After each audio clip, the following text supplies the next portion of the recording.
حدیث کے حوالے سے کچھ کام وہ ہیں جو اللہ کرتا ہے. کون کرتا ہے؟ اور وہی کام مصطفیٰ بھی کرتا ہے.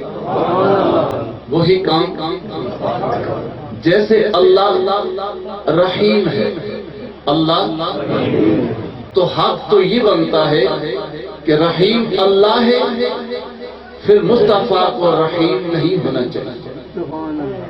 لیکن اللہ نے کہا جس طرح بندے پر میں رحیم ہوں اسی طرح امت پر میرے مصطفیٰ بھی رحیم تھی.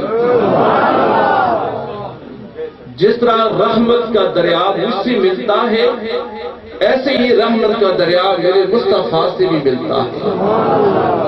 پھر ساتھ تاکید کر دی کہ بالمؤمنین رؤوف الرحیم، میرا مدینے والا اپنی امت پر رؤوف بھی ہے رحیم بھی ہے، جس طرح میں رؤوف بھی ہوں رحیم بھی ہوں. یہی رؤوف رحیم میں بھی ہوں، یہی میرا مصطفیٰ بھی ہے. اب سوال یہ پیدا ہوتا ہے اللہ تو رحیم بھی ہے تو رؤوف بھی ہے، پھر تیرا مدینے والا رؤوف رحیم کیوں ہے؟ یہ رؤوف کیوں ہے، یہ رحیم کیوں ہے؟ اس نے جواب دے دیا نہیں، ایک بات میری اور بھی ہے، میں رؤوف بھی ہوں رحیم بھی ہوں، میرا مدینے والا رؤوف بھی ہے رحیم بھی ہے، لیکن نہ میں رب کریم ہوں، آج کے بعد میرا مصطفیٰ کریم بھی ہے.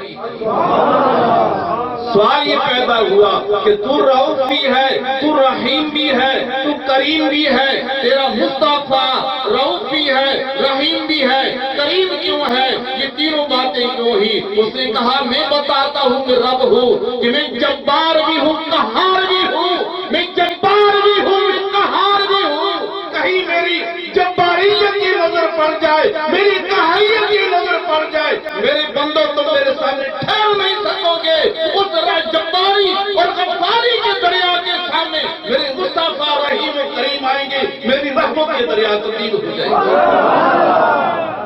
میں جبار بھی ہوں اور قہار بھی ہوں، میں قہار بھی ہوں جبار بھی ہوں، میں رب ہوں. میں کہیں قہریت کی نظر ڈالتا ہوں، کہیں جباریت کی نظر ڈالتا ہوں. میری قہریت کے سامنے فرعون تباہ ہو گیا، قہریت کی نظروں میں حمان تباہ ہو گیا، قہریت کی نظروں میں فرعون تباہ ہو گیا، نمرود تباہ ہو گیا، بڑے بڑے بادشاہ تباہ ہو گئے. لیکن جب میری مدینے کی رحیمی کی نظر آئے گی، میری نظروں کے سامنے مصطفیٰ گزریں گے، میں رحم و کرم کی شکل تبدیل کر دوں گا. مصطفیٰ جب سامنے آئیں گے تو میں نرم پڑ جاؤں گا.